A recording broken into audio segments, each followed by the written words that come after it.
Salam warga Kerajaan Allah, jumpa kembali di awal hari pada pagi hari ini. Mari Bapak Ibu dan saudaraku yang kasih dalam Tuhan, sebelum kita akan melakukan aktivitas kita, biarlah kita selalu ada waktu untuk bersaat teduh.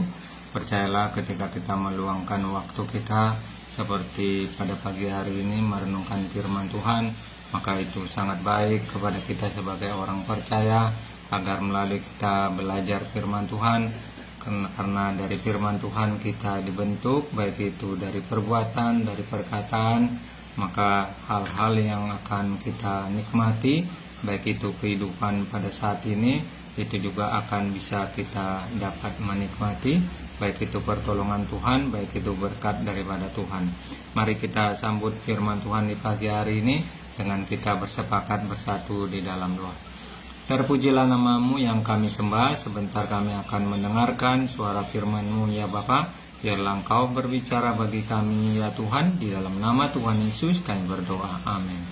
Mari kita dengar firman Tuhan terambil dalam kitab Matius 28. Matius 28 ayat 16 sampai 20. Demikianlah pembacaan firman Tuhan. Dan ke-11 murid itu berangkat ke Galilea, ke bukit yang telah ditunjukkan Yesus kepada mereka. Ketika melihat Dia, mereka menyembahnya, tetapi beberapa orang ragu-ragu. Yesus mendekati mereka dan berkata, "Kepadaku telah diberikan segala kuasa di surga dan di bumi. Karena itu, pergilah, jadikanlah semua bangsa muridku, dan baptislah mereka dalam nama Bapa dan Anak dan Roh Kudus, dan ajarlah mereka melakukan segala sesuatu yang telah kuperintahkan kepadamu, dan ketahuilah aku akan menyertai kamu senantiasa kepada akhir zaman," sampai kepada akhir zaman. Demikianlah pembacaan firman Tuhan. Berbahagialah dalam kehidupan kita yang senantiasa merenungkan firman Tuhan. Saudaraku yang kasih dalam Tuhan, firman Tuhan di pagi hari ini berbicara tentang hal, yaitu utusan atau juga kita sebagai orang percaya untuk dapat memberitakan Injil. Nah saudara, kenapa kita diutus untuk memberitakan Injil saudara? Karena kita adalah sebagai orang percaya, maka apa yang disampaikan oleh Yesus ini semata-mata kita yang sudah percaya itu harus juga bisa memberikan sesuatu amanah agung. Amanah agung yang diberikan oleh Yesus ini kepada murid-muridnya, seorang salam Tuhan. Murid-muridnya mendapatkan amanah agung ketika Yesus yang telah bangkit dari maut itu, yang kemudian dari bangkit dari maut, dia bertemu dengan murid-muridnya, seorang salam Tuhan. Kenapa Yesus yang telah bangkit dari maut itu, lewat dia bangkit pada hari ketiga, dia bertemu untuk kepada murid-muridnya, supaya murid-muridnya ini ketika Yesus tidak bersama dengan mereka lagi saudara, mereka tetap menjalankan untuk juga seperti memberitakan Injil itu. Karena biasanya ketika tidak ada seorang pemimpin saudara, baik itu apapun namanya pemimpinnya, maka aktivitasnya mungkin akan berhenti, maka mungkin tidak akan melakukan segala hal aktivitas yang pernah dikerjakan. Kalau pada saat ini kita mendengar suatu perintah untuk memberitakan Injil, seorang salam Tuhan, maka memberitakan Injil ini disampaikan oleh Yesus kepada murid-muridnya ketika Yesus sudah bangkit dari maut itu, dan pada saat bertemu dengan murid-muridnya kembali, seorang salam Tuhan, Yesus dalam kondisi yaitu dia telah bangkit daripada maut itu, dan saat kebangkitan itu dia berjumpa dengan murid-muridnya. Nah saudara, kita memperhatikan di ayat 16 dikatakan, di dalam Matius 16 ayat 2 dikatakan, "Dan ke-11 murid itu berangkat ke Galilea, ke bukit yang telah ditunjukkan Yesus kepada mereka." Jadi mereka atau murid-muridnya berangkat ke Galilea, dan selanjutnya ketika melihat dia, mereka menyembahnya. Ketika mereka melihat dia ini Yesus, mereka menyembahnya. Kenapa mereka menyembahnya? Karena Yesus yang tadinya mati dan kemudian disalibkan dan kemudian bangkit pada hari ketiga, mereka menyembahnya. Nah, saudara yang keselam Tuhan, di sini kita melihat sesuatu hal yang dilakukan oleh murid-muridnya menyembahnya, tetapi beberapa orang ragu-ragu. Ada murid-murid Yesus ragu-ragu, saudara yang keselam Tuhan, tidak percaya akan Yesus yang mereka sudah bertemu pada saat itu, murid-muridnya. Tetapi ada murid daripada Yesus yang ragu-ragu itu, saudara Tuhan. Siapakah yang murid itu? Kalau kita melihat adalah salah satu murid daripada Yesus itu yang ragu-ragu adalah Thomas, saudara Tuhan. Thomas adalah orang yang tidak percaya. Dia harus melihat Yesus secara langsung, baik itu Yesus yang secara yang tadinya mati kemudian bangkit, dia harus juga dapat melihat. Maka ini salah satu murid yang ragu-ragu. Nah, saudara yang keselam Tuhan, kita adalah orang yang percaya, yang tidak melihat secara langsung yang dilakukan oleh Yesus itu, baik itu pemberitaan Injil. Tetapi pada pagi hari ini kita harus juga melihat suatu firman yang tetap dalam hal percaya, saudara yang keselam Tuhan. Tidak ragu-ragu seperti Thomas ini yang ragu-ragu. Kita membaca dalam kitab Yohanes 20 di mana Thomas ragu-ragu dan tidak percaya kepada Yesus, kebangkitan akan Yesus sendiri, padahal Thomas adalah salah satu murid daripada Yesus yang Yesus telah sampaikan bahwa dia akan bangkit. Dikatakan dalam firman Tuhan Yohanes 20 ayat 24 dikatakan di mana Thomas ragu-ragu. Tetapi Thomas, seorang diri dari ke-12 murid itu yang disebut Didimus, tidak ada bersama-sama mereka ketika Yesus datang ke situ. Maka kata murid-murid yang lain itu kepadanya, kami telah melihat Tuhan. Tetapi Thomas berkata kepada mereka, sebelum aku melihat bekas paku pada tangannya, dan sebelum aku mencucukkan jariku ke dalam bekas paku itu dan mencucukkan tanganku ke dalam lambungnya, sekali-kali aku tidak percaya. Sekali-kali aku tidak percaya.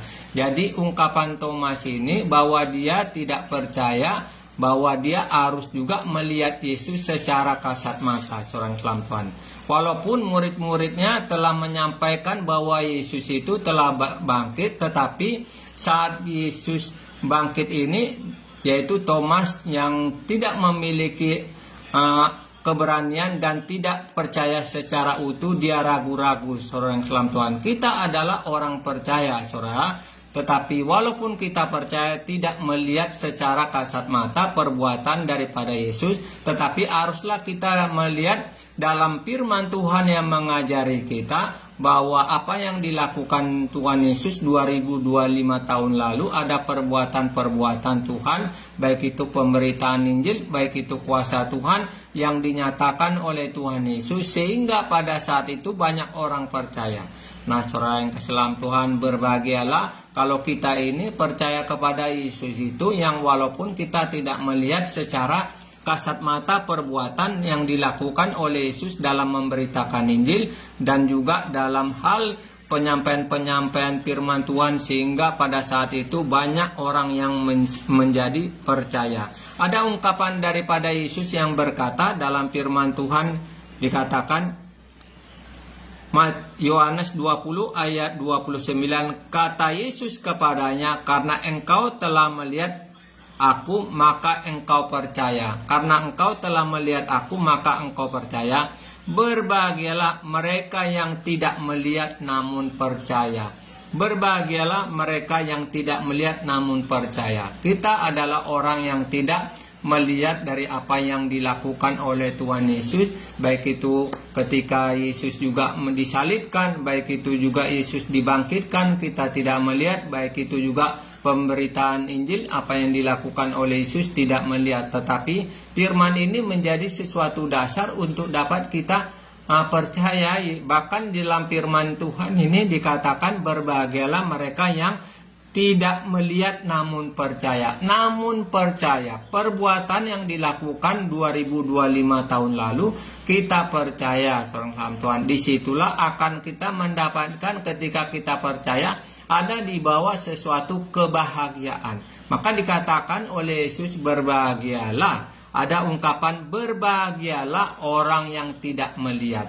Jadi Bapak Ibu dan saudaraku yang kasih dalam Tuhan, kalau 2002 tahun lalu salah satu murid Tuhan Yesus yaitu Thomas yang ragu-ragu itu harus melihat secara kasat mata kebangkitan daripada Yesus, dan dia melihat Yesus bertemu dengan dia, dan Yesus berkata berbahagialah orang yang tidak melihat namun percaya. Jadi ungkapan ini semata-mata ditujukan kepada kita, orang dalam Tuhan, agar kita yang tidak melihat daripada yang dilakukan oleh Yesus itu tetap percaya. Dan ketika kita percaya apa yang dinyatakan oleh Yesus, apa yang diungkapkan, ada sesuatu ungkapan berbahagia.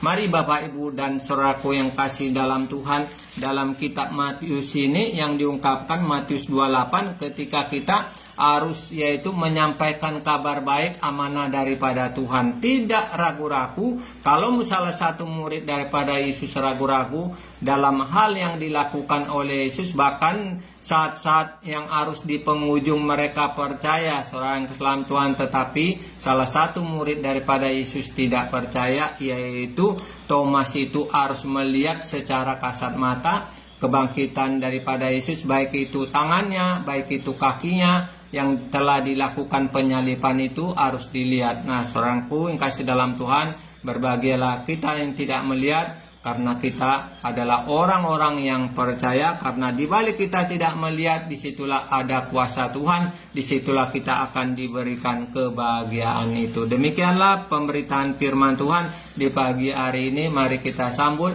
segala kegiatan kita dari pagi, siang, hingga malam. Kita percaya ketika kita selalu ada waktu di pagi hari ini, saudara, untuk kita sisihkan waktu kita, disitulah kita akan dibawa kebahagiaan seperti ungkapan daripada Yesus, yaitu percaya walaupun tidak melihat. Demikianlah, mari kita berdoa. Terpujilah namamu yang kami puji, yang kami sembah. Kami telah mendengarkan firman-Mu. Biarlah firman-Mu menghiasi hati dan pikiran kami, sehingga di dalam firman-Mu ya Tuhan Engkau mengajari, agar melalui firman-Mu ya Tuhan kami dituntun ke jalan yang benar ya Bapa. Terima kasih buat firman-Mu. Sebelum kami menjalankan segala kegiatan dari pagi, siang, malam, biarlah kami dibekali oleh firman-Mu ya Bapa. Terpujilah namamu. Kami sambut segala kegiatan kami dari pagi, siang, malam bersama dengan Engkau ya Tuhan. Kami cakap melakukan segala perkara-perkara. Terimalah doa kami ini ya Allah. Di dalam nama Tuhan Yesus kami berdoa dan mengucap syukur. Amin. Sampai jumpa kembali, saudara Islam Tuhan.